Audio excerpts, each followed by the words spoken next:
Welcome to another episode of Follow the Brand TV.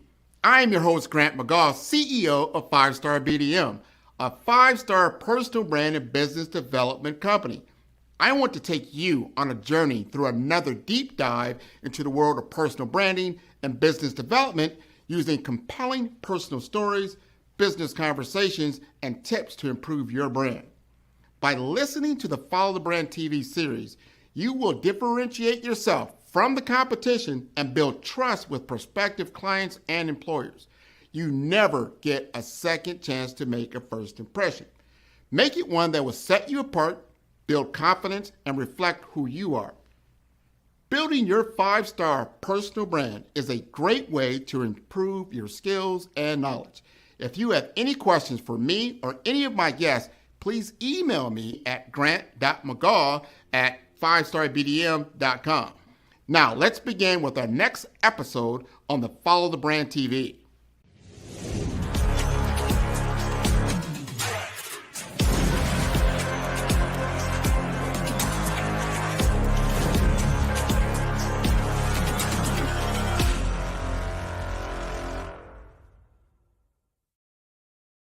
Hello, everyone. Good evening, good night, good morning, depending on where you're located.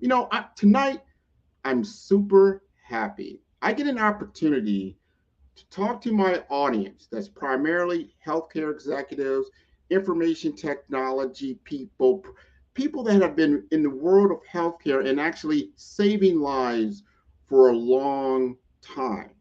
And what's top of mind right now is a lot of digital transformation. We're talking about innovation. How can we innovate in a $1 trillion economy of healthcare that is riddled with inefficiencies? We have somebody tonight, a 20-plus year veteran who has been on the leading edge when it comes to thought leadership around the healthcare industry, strategy, and innovation. He talks to audiences all over the world. I want to bring you tonight the story of Nicholas Webb.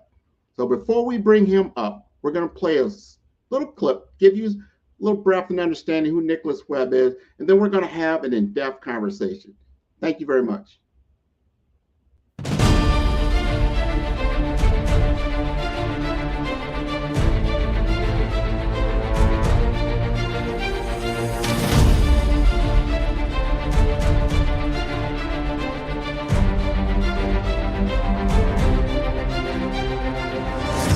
There's a lot of value in connectivity, and we're going to leverage that incredible value to build beautiful, beautiful experiences. It's not subtractive.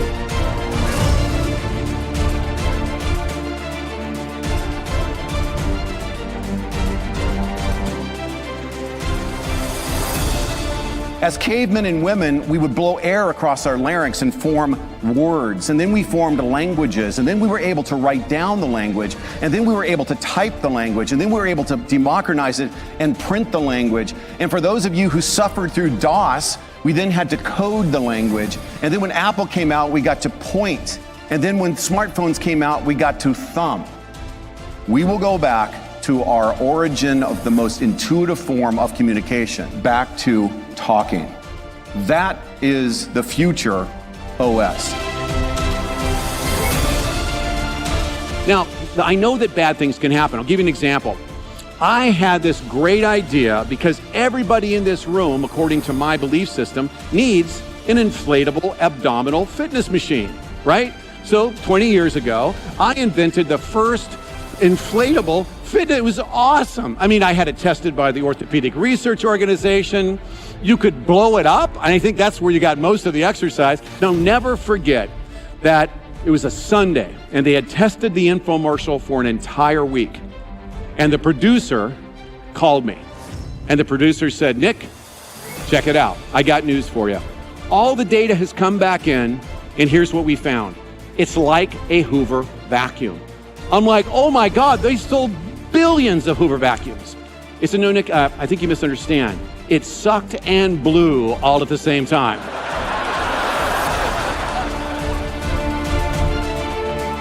So what is disruption? I think in order for you to take innovation and disruptive innovation and apply it in your enterprise in a way that's meaningful, that delivers real value, we need to know what it is. And here's the secret. It's super simple. Disruption is nothing more than the speed of innovation. I found that the biggest problem is most organizations sort of see disruption, the word disruption, as kind of a unicorn. They believe it's a thing, but as we say in California, it's just squishy. It's amorphous and hard to describe.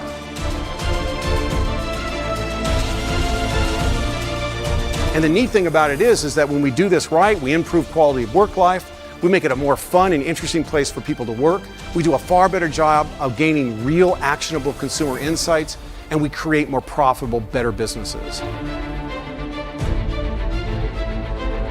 We are using disruptive innovation to destroy lameness and replace it with something that my 13-year-old daughter would call delicious. Most of us believe, I think today, that change is coming. You know, the truth of the matter is, change is here already.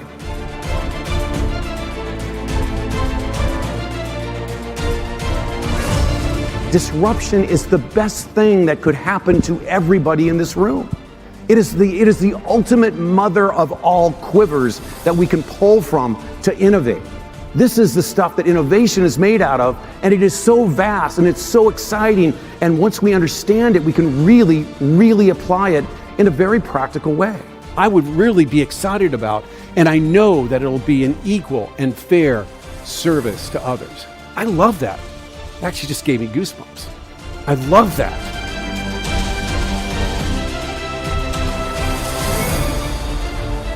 But I think that if disruption is the problem, and of course it is, then the answer is innovation.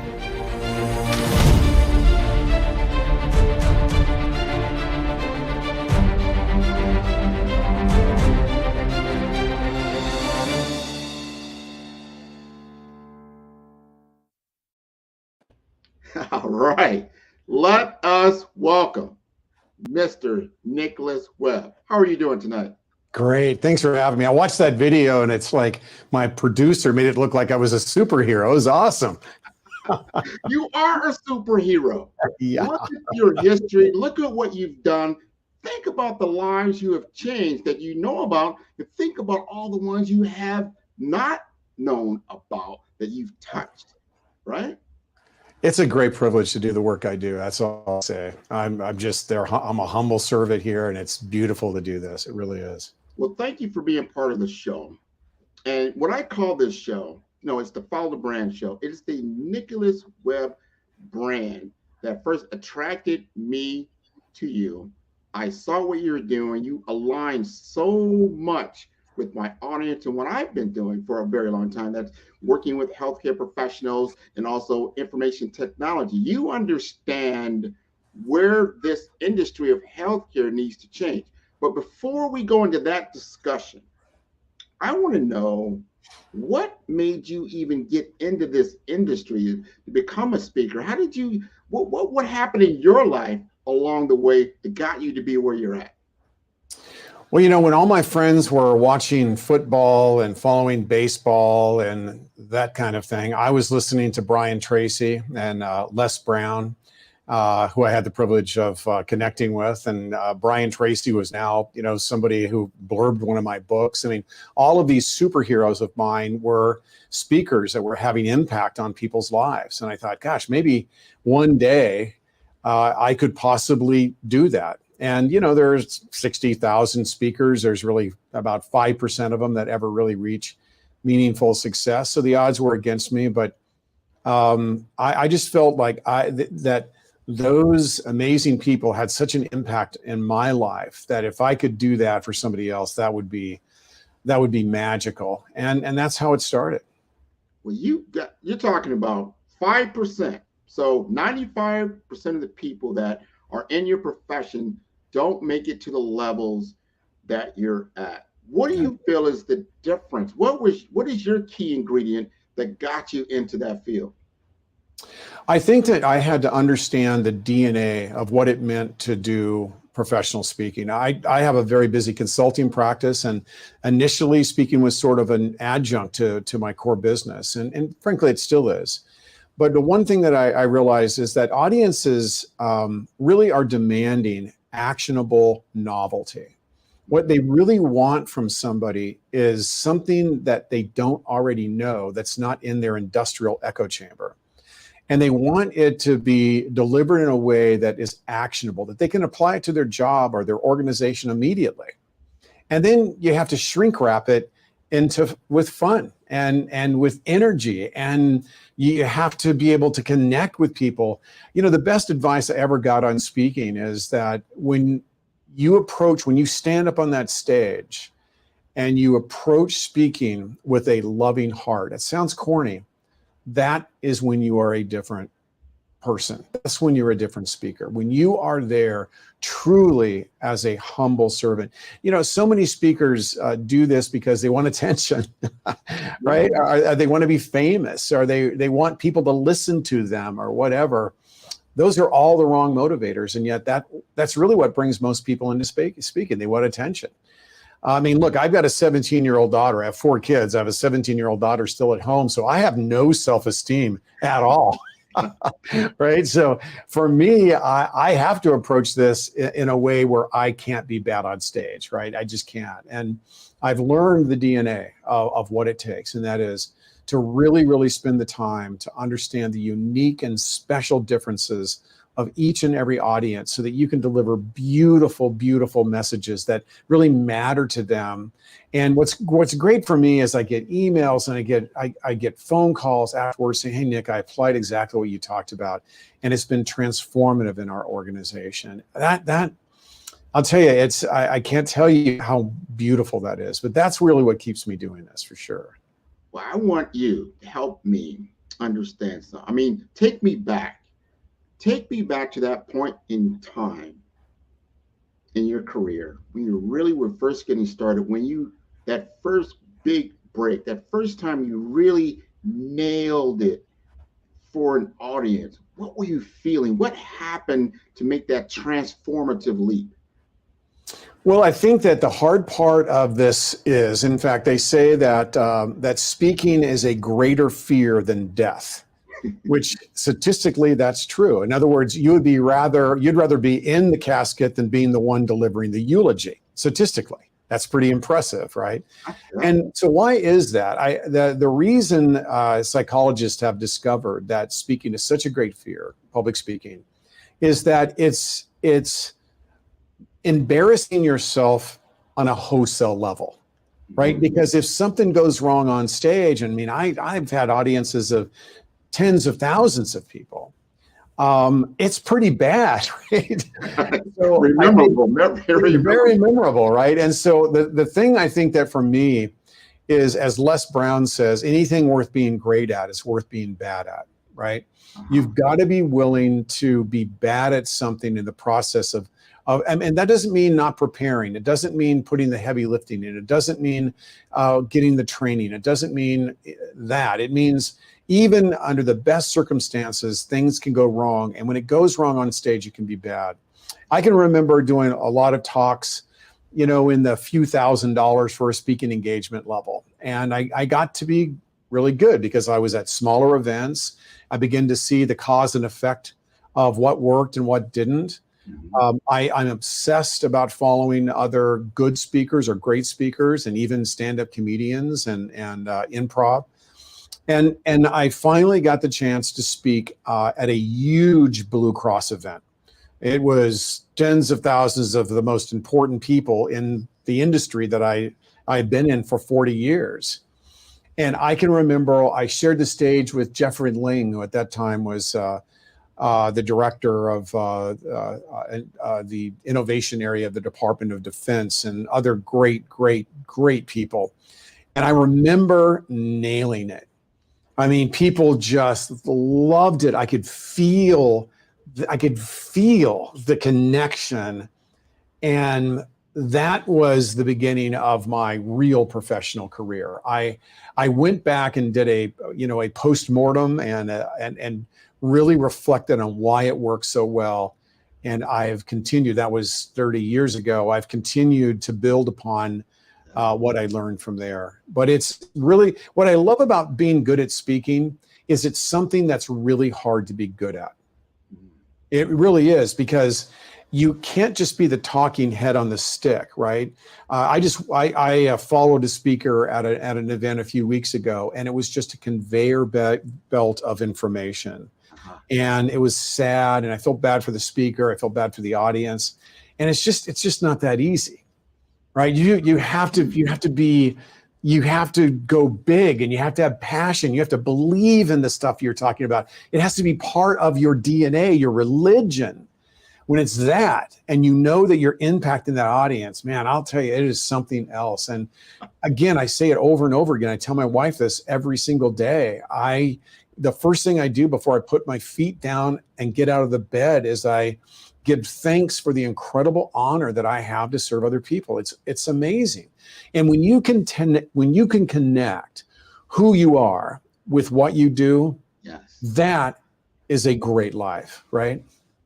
Without question. You've already answered my question. I was thinking about, like, what is the big problem that Nick solves for other people? And you are talking it. I mean, it's one thing that to be inspired, be inspirational. People aspire to those levels, but to be the very essence of inspiration that's infectious, magnetic, and resonates with your audience. Like you were saying, you feel it. It's almost like being in a stadium, like when your favorite football team or sporting team is playing a game and they finally scores the winning touchdown, that roar, that release of all those endorphins and emotions and feelings and all of that, just boom, that's got to be very motivational. That's incredible. I mean, honestly, I feel like the thing that's frustrating is I get off stage and I'm like, that was 5 minutes, but I'd been talking for an hour keynote and it literally felt like 5 minutes. My feet didn't touch the stage the entire time. And again, it's not about me. It's not about my performance. It's not about my content. It really is about this beautiful connection I can see as I look out into the audience and I see smiles and nods of confirmation and just sort of, I don't know, it's hard to describe. There's some magical connection that when it happens, it's a beautiful thing. And, you know, I have a sort of a mission associated with my speaking. I want to help leaders understand how to leverage this transition of chaotic innovation, how to be amazing leaders in a time of hyper complexity. And I have a book that I actually wrote with my 23-year-old son called Lucid Leadership. And it really talks about our need to understand the external world much better. Everybody's talking about Chat GPT like AI is a new thing. I mean, I ran an AI lab for 5 years. I've been involved in it for 2 decades. Buoy Health and other technologies in AI have been around forever. It's just above sea level now. But the truth of the matter is these leaders should have already had an AI strategy and a metaverse strategy and a future readiness plan and so on. So I think my big mission is to help leaders get to a better place, to understand this transition that we have taken from, you know, when I started my career, I started 40 years ago as a medical technologist. And right, I began, one of my first technologies is a microsilicone implant that goes into the vertical puncta for the treatment of ocular surface disease. Well, wait a minute. So that first, when we saw in the video, that was not your first invention. I know you have 40 patents. That was not. Yeah. Okay. Right. And I invented one of the first wearable technologies before there was a functional internet. I developed, and it may sound great, but the truth of the matter is I lived as a medical technologist in a time of symmetry, of what we call symmetrical innovation. And that kind of ended about 20 years ago. And symmetrical innovation said things were pretty slow and the change that we were experiencing was pretty small. It was symmetrical. It was predictable. It was linear. And so I got to be a rock star back then because it was the truth of the matter is, it was easy to be an innovator when I was an innovator. But then stuff started to change. And about 10 to 20 years ago, depending whose matrix you want to use, we entered the realm of disruptive innovation. And disruptive innovation is when things got really, really big, the size of change got really big, and the speed of change accelerated. It's super accelerated. Well, Today, we're in this new era of what I call chaotic innovation. Yeah. And the difference between chaotic innovation is it's amorphous, it's asymmetrical, it's disparate. In other words, chaotic innovation is a blur. And my mission today is to get leaders in healthcare to lean into the blur. Because when you lean into it, because I live in the blur every day, it's amazing. Because never before has there been better ways for us to improve access. If you've watched my my award-winning documentary film, The Healthcare Cure, there are two messages that I wanted to get in that film. One is that we can leverage technology and we can leverage different practices so that everybody has access to healthcare. We need to be able to serve underserved communities, not just with access to healthcare. We need to serve underserved communities with access to health. Because we think darting them with medicines and having lots of levels of intervention is fairness, but it's not fairness and equity. What they need is the same thing I get, which is concierge health and preventative health. They should have access to live outside of a food desert and to have access to these things. The other thing that we have to look at is the big shift. The big shift in healthcare is the transition that we will be making over the next 8 years from a hyper focus on diagnosis and intervention to one of anticipation, using leveraging AI and other technologies, anticipating disease processes well before they become lethal, expensive, and acute. And so those are the two big areas where we're going to see some major, major changes. And when I can get executives to get outside of their corner office and to really see what's going on, then they can use this stuff to really impact the quality of patient care, to attract and keep the best employees, and to run superstar enterprises.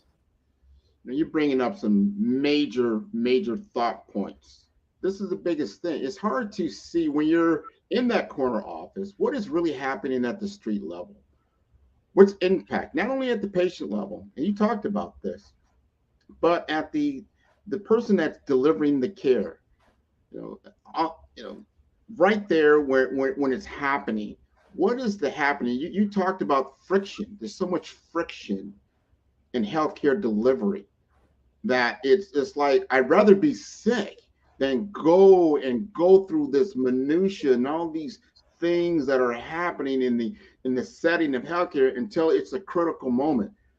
I don't know if all of our leaders are really seeing what's happening. You mentioned something that really resonated with me. And you say, well, you look at the mission, vision statement of a lot of healthcare institutions, and they tell you that, man, we deliver stellar care, and that's the messaging that goes out, right? And then when you do an actual real survey, you said it was like 7% of the surveyed population came back with that same assumption. Right. 3%.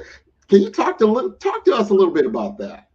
Yeah, look, I mean, we're in a time of hyper-consumerization, and the average health system doesn't realize that that is the case. There was a great study that was done by Bain where they interviewed 330, I believe, CEOs. And they basically said, hey, give me a rating, give me a 5-star rating. How do you rate yourself? Well, I mean, 90% of them roughly came back and said, 5 stars, we're awesome, right? And then Bain thought, geez, that's a big number. Let's go back and see what your actual customers think. They did that and found that only 7% agreed. And the problem is health systems and in healthcare in general, we chase HCAHPS scores, and it's really a super bad idea. We're in a time of hyper-consumerization, and we need to understand, first of all, I am not a believer in patient survey data. It's fractional, it's incomplete, and it never provides the insights that you need to drive innovations. That you may have seen just this week on LinkedIn. For the 8th year in a row, I've been rated as one of the top 30 global gurus in the area of customer experience. My books, one of my books that I really am proud of is my book, What Customers Hate. Just was listed as, seems like an infomercial, was listed as one of the top business books for 2022. Here's what we discovered. Yeah, let me give you some examples. There used to be these creatures, I say that in a friendly way, called orthodontists, right? I have 4 kids, and 3 of my kids went to an orthodontist, because at that time we're living in California, and under state law, you can't have children with crooked teeth, right? So then my youngest daughter, it was time for braces. Now, keep in mind that experience was not a great experience. It was super expensive. It was friction laden. It was impersonal. It was transactional by nature. So we decided to go with one of the online programs called Smile Direct. So Smile Direct sends you this beautiful impression kit. They send you your braces in advance. It's roughly a third of the price of what the orthodontist charges. And the experience was completely friction-free, beautiful. And I saved $5,000, right? That's the future of healthcare. They can take a look at technologies like Opternative. Used to be we'd have to wait 2 weeks on average to get to see an optometrist. Then we would go to the optometric practice and we'd wait for an hour to get exam to go through refraction. And then we would get the last touch point in those experiences. We would get spanked with, what I call the cashectomy, where they try to sell you Gucci frames, right? But today you can go on apps like Opternative, and they get a 98% customer satisfaction rating, and you can do a refraction online. Now, I've been in ophthalmology my whole life. I'm still a big believer of going to an ophthalmologist or an optometrist. They're amazing. Their work is incredible. My point is that bad practices that are not giving good experiences, they are being displaced by other highly consumerized solutions. This trend is going to continue in a very, very big way. And I think that and that's why we really need to realize that we're not, here's the problem in healthcare. We have been in the transaction of healthcare for so long. We're having a hard time believing that we have to deliver experiences, not transactions. Patients have no way of knowing. Think about Starbucks. Yeah. Starbucks for years have delivered mediocre coffee at a high price. With all due respect to that, in my opinion, all due respect to them, but they used to deliver a really beautiful experience. But then they started to scale and they got busy, and then they kind of turned into the transaction of overpriced mediocre coffee. And then here on the west side of the country, Dutch Brothers came in. Dutch Brothers also sells, in my opinion, mediocre, high-priced coffee. But if you go by a Dutch Brothers, you'll see there's a line around the block, oftentimes police directing traffic. The only difference between the two, in my humble opinion, is the experience. And look at what's happening with all of the disruptors from Amazon to Apple to the list goes on that want to own the patients. We are going to get destroyed by consumer-centric organizations if healthcare doesn't realize we really are at a point of hyper-consumerism. I love the analogy and what you brought up. We've got to get our handle around the brand. I come from the IT world, a lot of the telephony world, and I come from that world where, AT&T was a monopoly. So you really didn't have to do a lot of branding. Everybody had to use your service regardless, right? And I think hospitals are in that same world. They've been around, a lot of them have been in the community for a number of years. Everybody knows where we're going to go. So they just kind of do some branding, but they don't really put value into it to understand this is the future of your consumer state, your patient state. And if you don't put enough emphasis on the experience that your population is going through, they will go somewhere else. Yep. So before we continue on, we're going to go to a break. Then we're going to come back. We're going to really hone in on this healthcare, this information technology, things that you're doing, things that you're seeing as far as innovation in this space, what can happen. And we're going to learn a lot more about what you do from a business standpoint. How about that? Sounds great. Thanks so much, Grant. Thank you.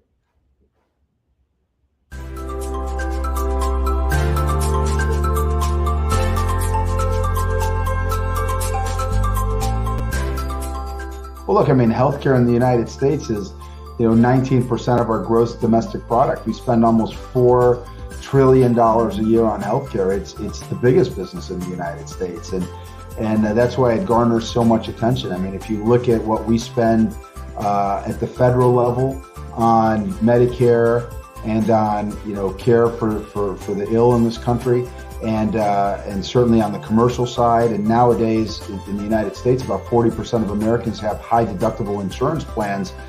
it is a big business. And I would tell you, Grant, that it's a big business that we need to get better at.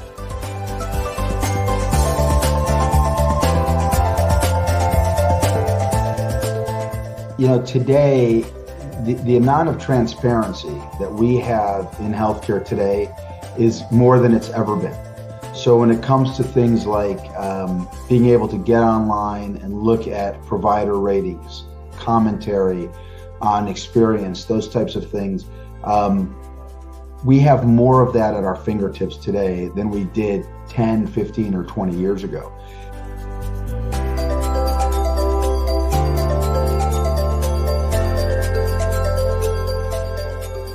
Reverend Martin Luther King, I mean, who embodied equality greater than him, right? I mean, here in the United States, we love to credit our forefathers. You know, all men are created equally. But I got news for you, man. I mean, if you listen to my mom, right, it goes beyond, it goes way before that, right? That comes from God. All of us are made in the image of God, right? So how in the world do we select this group are the haves and this group are the have-nots?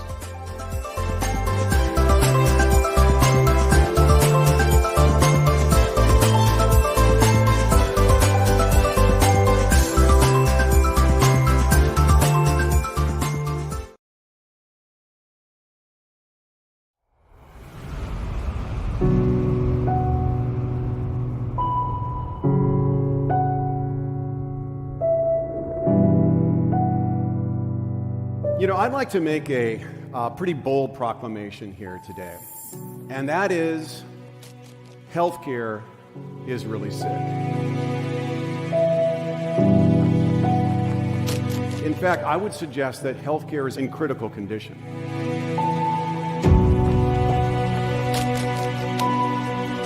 For a lot of doctors, they forget it and they miss it. And for patients, it saddens me that they don't get that with their doctors because so many doctors forgot why. I had the opportunity to travel to Dublin, Ireland, to share my ideas to the world about all that I knew about how the next bright, shiny object was going to really solve all the problems. And at the end of that presentation in Dublin, Ireland, I met Dr. Power. He came up and interrupted a dialogue I was having with 15 people and just said, Nick, it's about the patient. Yeah, it's very interesting in medicine that you could describe as there being both an IQ piece and an EQ piece. There's a scientific piece and there's an artistic piece. It's really interesting when you're trying to get into med school in the first place. It's pretty much that they're talking about IQ. And how ironic that 2015, diagnosed with cancer, major surgery, and every step of the way, more and more treatment, I learned to live. I learned not to take every day for granted. I learned about the healthcare system too. And I learned that it's not an easy place to maneuver and that there's a better way to deliver healthcare. And if the COVID crisis is the opportunity for us to finally get this right and shift out of a disease treatment model into a disease prevention model, then 2020 will have been worth it.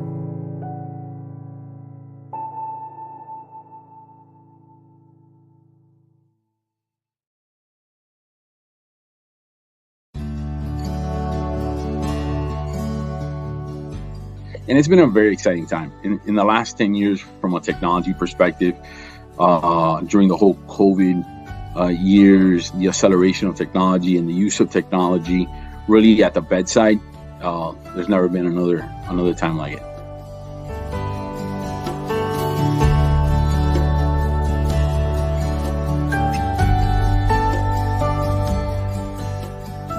But in many ways, what we do in healthcare IT, we are assisting those nurses, we are assisting those doctors to provide better care, quicker care, more efficient care.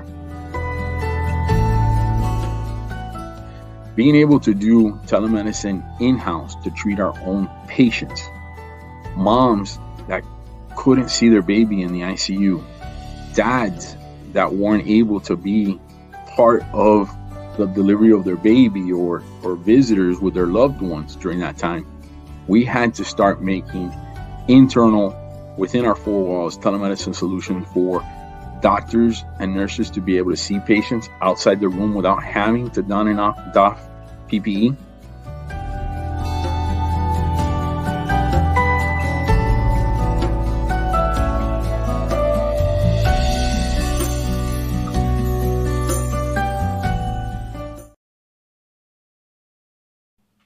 The 5-star BDM LinkedIn social selling course can help you stand out and attract the right connections and opportunities. We will help you professionally create your profile, provide personalized recommendations for improvement, and help you create and share engaging content to help you showcase your skills and expertise. Our 5-step course makes connecting with industry experts, finding job opportunities, and building meaningful relationships easy. Social selling can be an effective way for you to generate leads and close deals, but it does have its challenges. Our course will help you solve the problems associated with digital networking.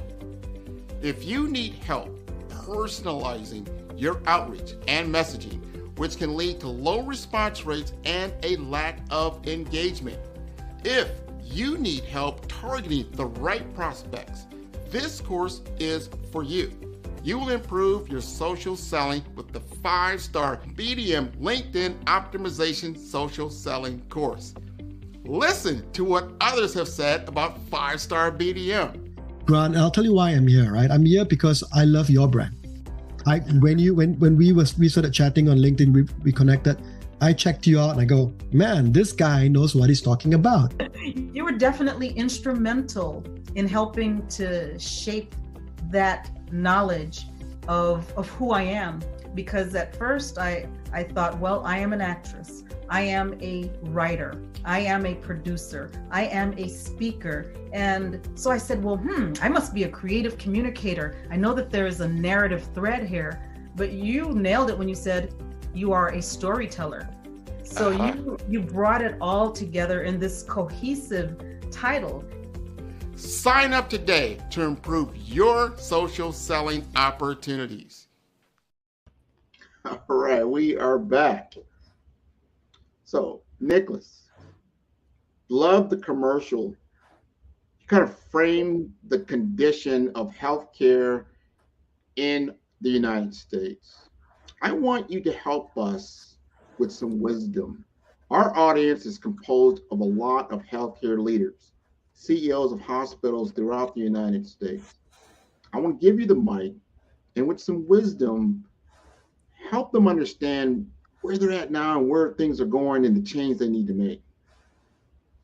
Yeah, well, in my consulting practice, we work with some of the top brands in healthcare. I just, I think it's a month and a half ago, trained 74,000 Mayo Clinic employees on happiness, right? And Mayo Clinic, a genius organization that put joy and happiness as an enterprise priority. I've worked with just about everybody from the Mayos to the Kaiser Permanentes, and the list goes on and on. Here's where I think we are right now in terms of the industrial side of healthcare, is that one of the biggest and most exciting things that you can do, the low-hanging fruit for 2023, without a doubt, is HX. And if you don't have an HX strategy right now, it's costing you a fortune. I just spoke, and I don't want to mention the name of them. I just spoke for a regional health system, fair, not gigantic, I would call it a small health system. And they went from spending $2 million a month on traveling nurses to spending nearly $12 million a month on traveling nurses. And they just assumed that's the way it was going to go. And when you think about HX, or human experience design, there's two things that we have to do. We have to address hyperconsumerism, and we have to address the challenges in the workforce. But you've got to do them both at the same time. If you've ever gone to, the Department of Motor Vehicles and got beat up by the person there that wants to make your life bad, you can see that usually it's because their life's not great. right? So when you have unhappy employees, they deliver bad customer experiences. And conversely, when we have really bad patient flows and we're overbooking and we have systems that are broken, then the other thing that happens is these bedside care caregivers are constantly being yelled at. They feel like they're an account agent at Southwest Airlines during Christmas, right?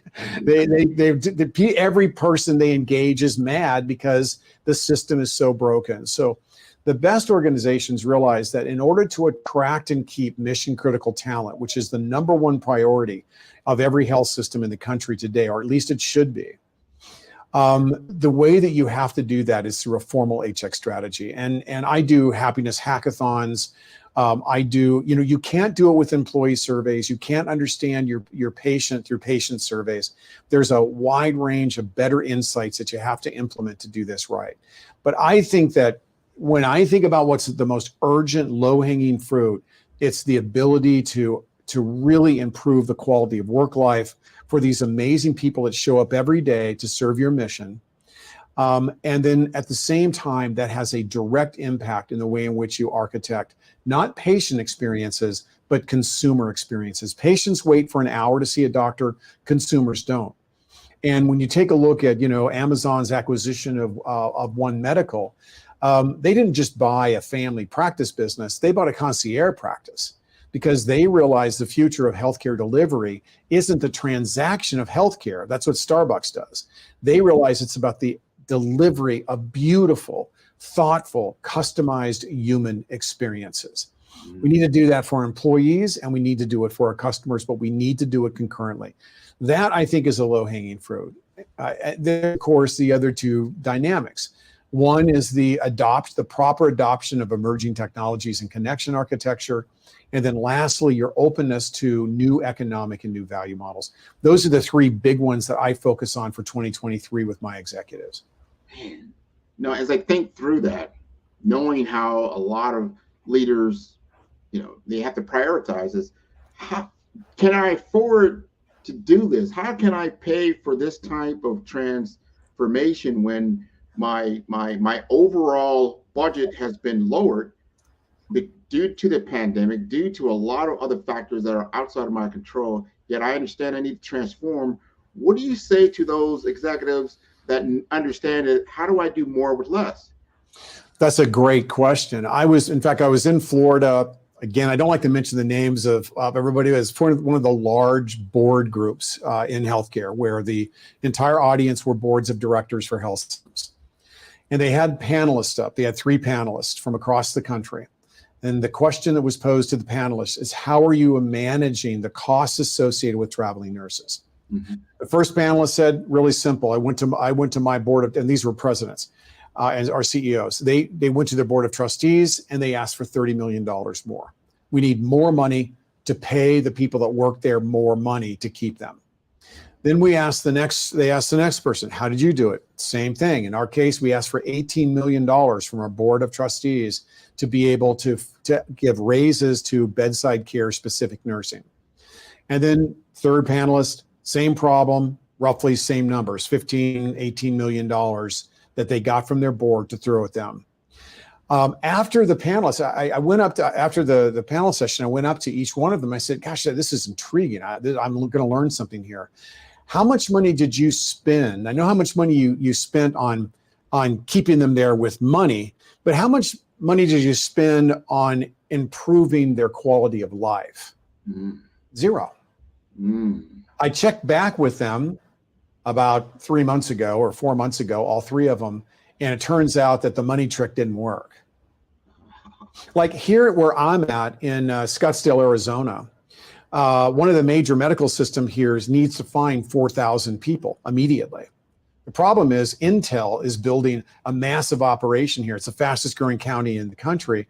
And guess what? They're leaving their nursing degrees to where they live this dystopic, horrible existence to go have a good career pathway. They get to go home at 5 o'clock. They're not exposing themselves to pathogens every day, right?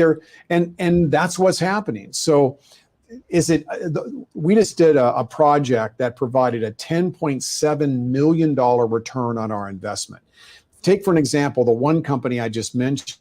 If we are able to achieve a 30%, which we can easily do, improvement in terms of their ability to attract and retain mission critical nursing talent, we can save them $3 to $4 million a year.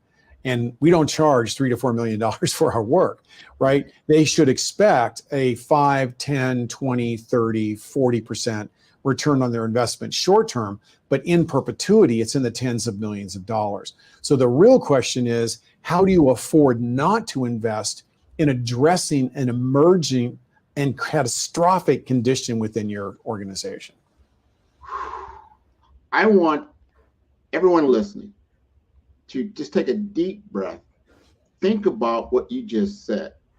Think about how the landscape is changing. We have the oldest population we've ever had in the US, and they are the largest population.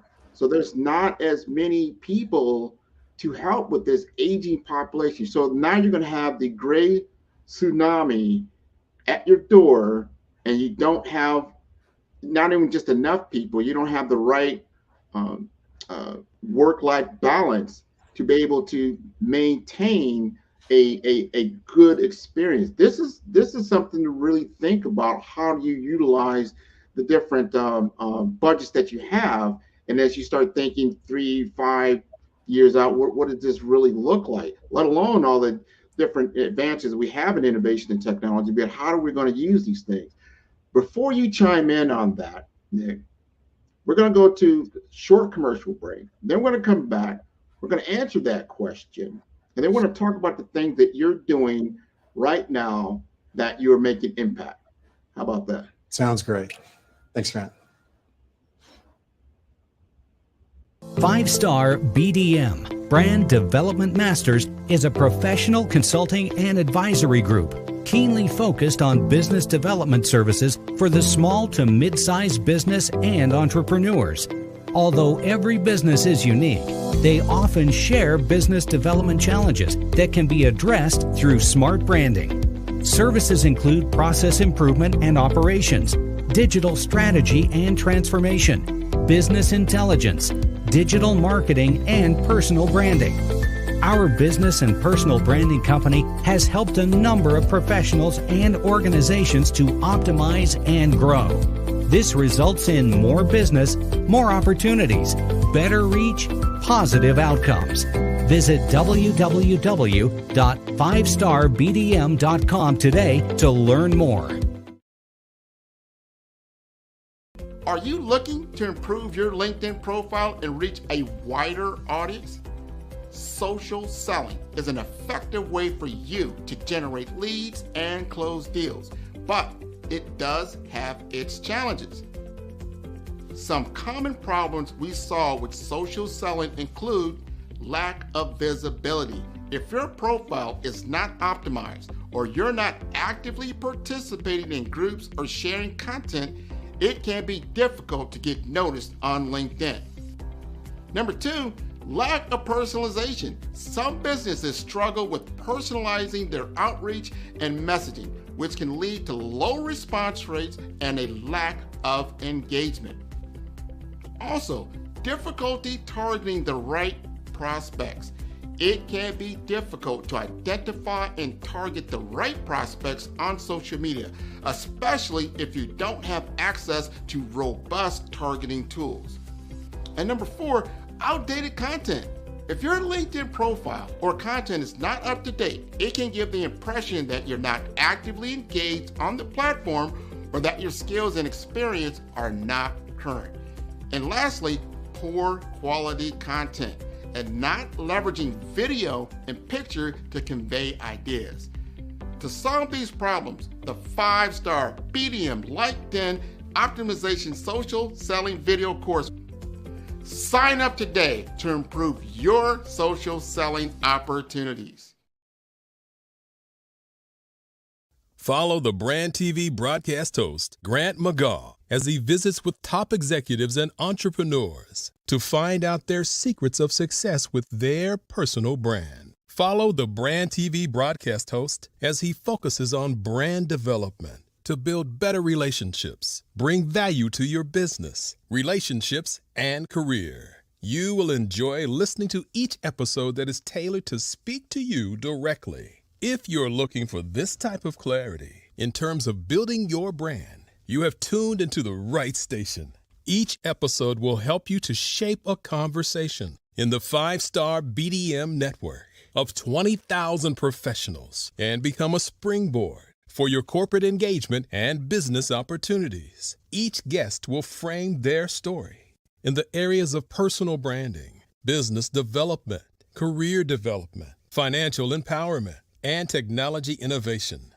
Grant McGaugh explains why he is the CEO and owner of his own professional career. Grant is an accomplished business leader and entrepreneur who wants to give back to individuals to grow their personal brand strategy. Tune in as he weaves his story about new possibilities, while to you exceed expectations. If you love storytelling, this show will make for fun. All right. I hope you're having fun, Nicholas. Absolutely. Well, let's continue this conversation because I know we're in your sweet spot now. We've framed a lot of discussion around the problem. The problem is massive. What are you doing to help mitigate some of these issues? Well, unfortunately, I'll speak at an event. There'll be 150 CEOs that have these real problems. They're super fixable, and everything I have to say is so easy to ignore, right? Mm-hmm. Because the problem is that in a time of differentness, we need newness, which is another word for innovation. That people are so, especially in healthcare, they're so committed to legacy ideas of operationalization rather than innovation. And unfortunately, that's the barrier that I constantly fight against. So what I try to do with my consulting practice and my busy speaking practice is to really be as emphatic and as value driven as I possibly can to really get the point across that, we've been talking about healthcare being a burning platform for years. And the problem is, I remember hearing that 40 years ago when I started at Star Surgical, and it never burnt. So we all assume that the burning platform's fake, but it turns out that the flat platform has in fact burned already. And that for organizations that really want to be relevant in a time of chaotic innovation, they really need to step away from a lot of the outdated ideas, legacy ideas about everything. And in particular, the one I like to focus on right now, because it's easy to fix and it's emergent, is the way in which we attract and keep talent and the way in which we significantly improve the satisfaction of patient experience. Mm-hmm. So we got a lot of work to do, some thinking to do, because the landscape, as I said earlier, is changing. You cannot fix a old problem with old ideas when you've got a whole new playing field. It's a whole new playing field that's rapidly changing in front of our faces. I'm starting to become part of that group. Like, wow, I'm actually looking at probably using Medicare or whatever they have left, as I go into retirement. What does that look like? We have this gigantic discussion around it. Now, this is an impending problem that's occurring. You've got great ideas. You've written many, many, many, many books. And of those books, as you start looking at this landscape and you start seeing all these things, the right thing they should do. Give us some other innovations that you like. I know you talked about it. I just listened to this just today. You're talking about some innovations that are coming out that are game changers, that are literally going to change the game of healthcare delivery. Yeah, I think some of the most exciting is the anticipatory patient and the anticipatory health system or hospital. On the patient side, and we've been doing a lot of this work in our own lab, is you'll notice that Apple really wants to be in our ear.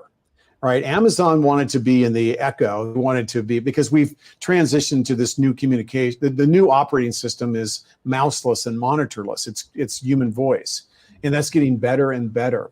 But the real thing that I think is most interesting is that wearable technologies like wrist technologies are, so 2021, as my daughter would say. The truth of the matter is getting data from a wrist is a really bad idea. It's just not the right place to do it. The right place to get data is in the ear. And the future, and this is going to happen, I would say in 5 years, if you want health insurance or if you want insurance from .gov, you're going to be required to have an in-ear monitoring device. And that device will monitor your core body temperature. We already know, and we've been doing it for years. We can get EEG data from the ear. We can get blood pressure. We can also get true gait and true movement, because they've done studies where truck drivers got more wrist movement than somebody that goes to the gym and puts their hands on the treadmill, right? So the wrist just isn't a good place to get good movement. We can see pre-tremor data. We can see things like possible neuropathology from head bob data. We can even use and incorporate into these in-ear technologies that actually are able to use breath AI, where it's getting the nanoparticles from the breath, which are actually extremely rich in biodata. We're seeing telemedicine systems now that will be next-gen telemedicine, where it uses the camera and it uses the microphone in a desktop, laptop, or smartphone to be able to use facial AI and head movement AI. Also, voice AI is incredibly powerful in terms of modulation and pitch and key and clarity of speech. So what basically is going to happen is that in the very near future, you will be monitored constantly. In fact, we're now getting pretty far down the line on transdermal blood sampling, where we can actually sample blood in real time. And so we're going to be able to sample your blood. We're going to be able to know your pulse oximetry, your blood pressure, everything. And that is all going to be fed to the black box of AI. And AI is going to understand the disparate meaning of these signals and is going to dispatch you to where you need to go, how you need to change your life. And the other thing that's important about it being in the ear is that it'll be talking to you. You walk by Krispy Kreme, it'll say, bro, don't go in there. So yeah, I mean, it's exciting, and it really will save lives. It'll reduce costs. And I think it's going to provide access to communities that haven't really had historical good access.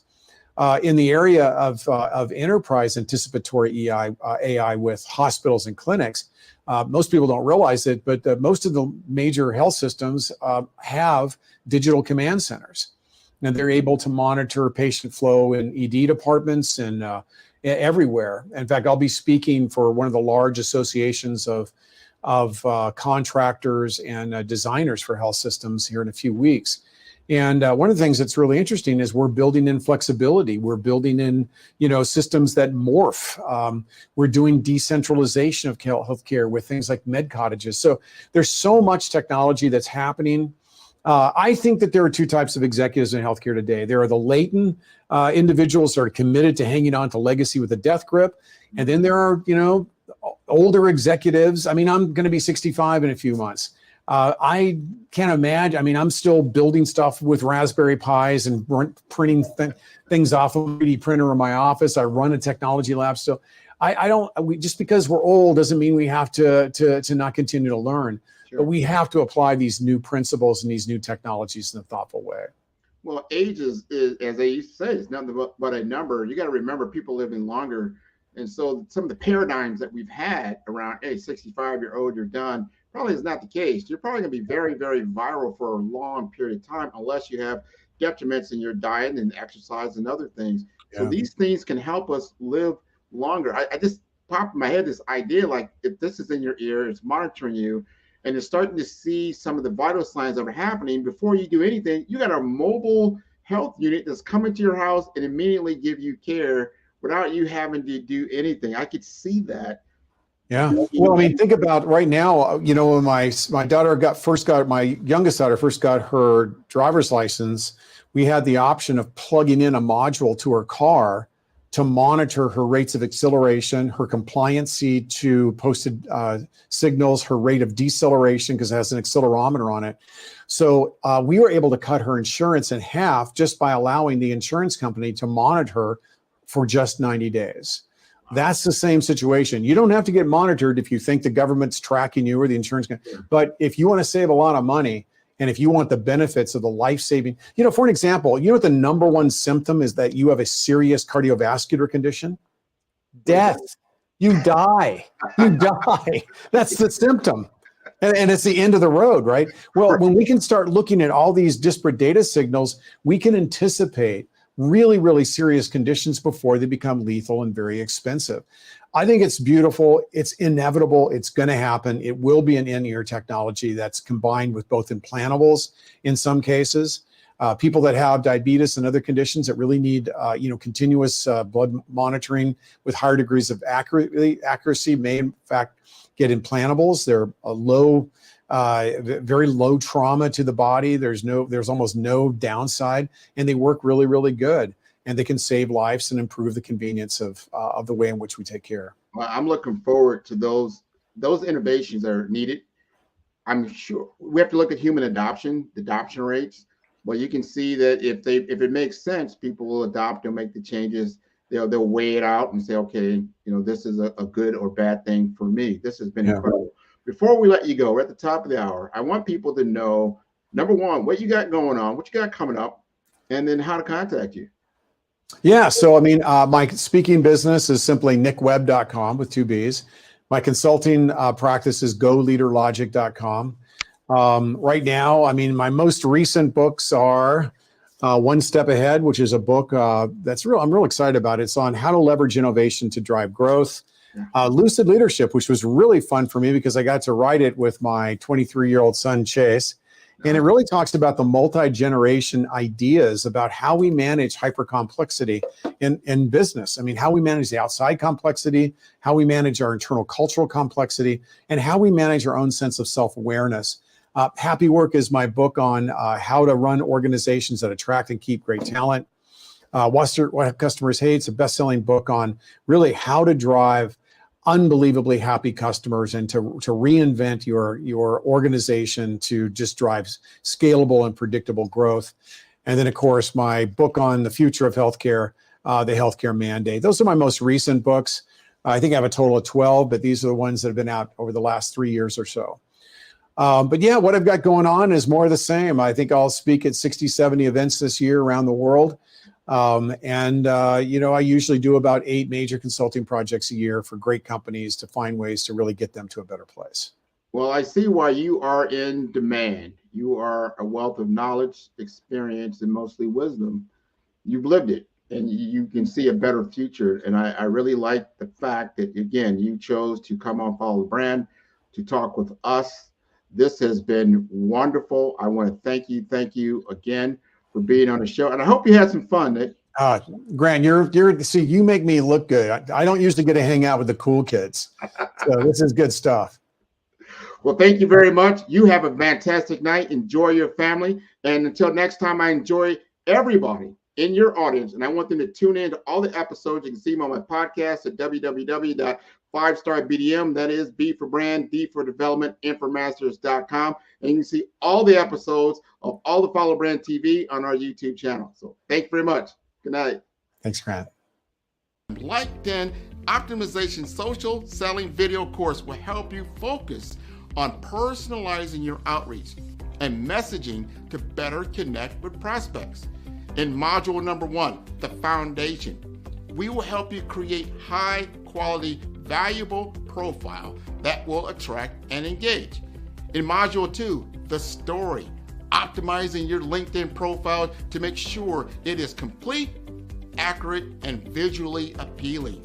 In module number 3, the experience, using your targeting tools and research to identify and reach out to the right prospects. In module number 4, engagement, establishing a consistent follow-up process to nurture leads and build relationships over time. And lastly, in number 5, execution. Understand the metrics to help you measure your brand effectiveness. By addressing these challenges and implementing best practices, you will improve your social selling with the 5-star BDM LinkedIn Optimization Social Selling course. Listen to what others have said about 5-star BDM. Grant, I'll tell you why I'm here, right? I'm here because I love your brand. When we started chatting on LinkedIn, we connected. I checked you out and I go, man, this guy knows what he's talking about. You were definitely instrumental in helping to shape that knowledge of who I am. Because at first I thought, well, I am an actress, I am a writer, I am a producer, I am a speaker. And so I said, well, I must be a creative communicator. I know that there is a narrative thread here, but you nailed it when you said you are a storyteller. So you brought it all together in this cohesive title. Sign up today to improve your social selling opportunities. Hey everyone, it's Grant McGaugh, CEO of 5-Star BDM and host of the award-winning Follow the Brand podcast and TV series, where I help you to build a 5-star brand that people will follow. My genius is personal brand development through intelligent communication and helping you achieve your business and career goals. I am a requested speaker on digital technology and brand development issues. I want to work with you to increase the value of your current opportunities while attracting new ones. Every one of you is unique, and we all share challenges that can be addressed through smart branding. As a super connector, I work with you as an executive coach to guide you along the complicated business and career development road, providing the enhancement tools and information you need to succeed. Together, I will help you succeed in today's challenging business climate. I will evaluate and measure your progress. Best of all, I am right alongside you every step of the way. Build the brand called you. Genius.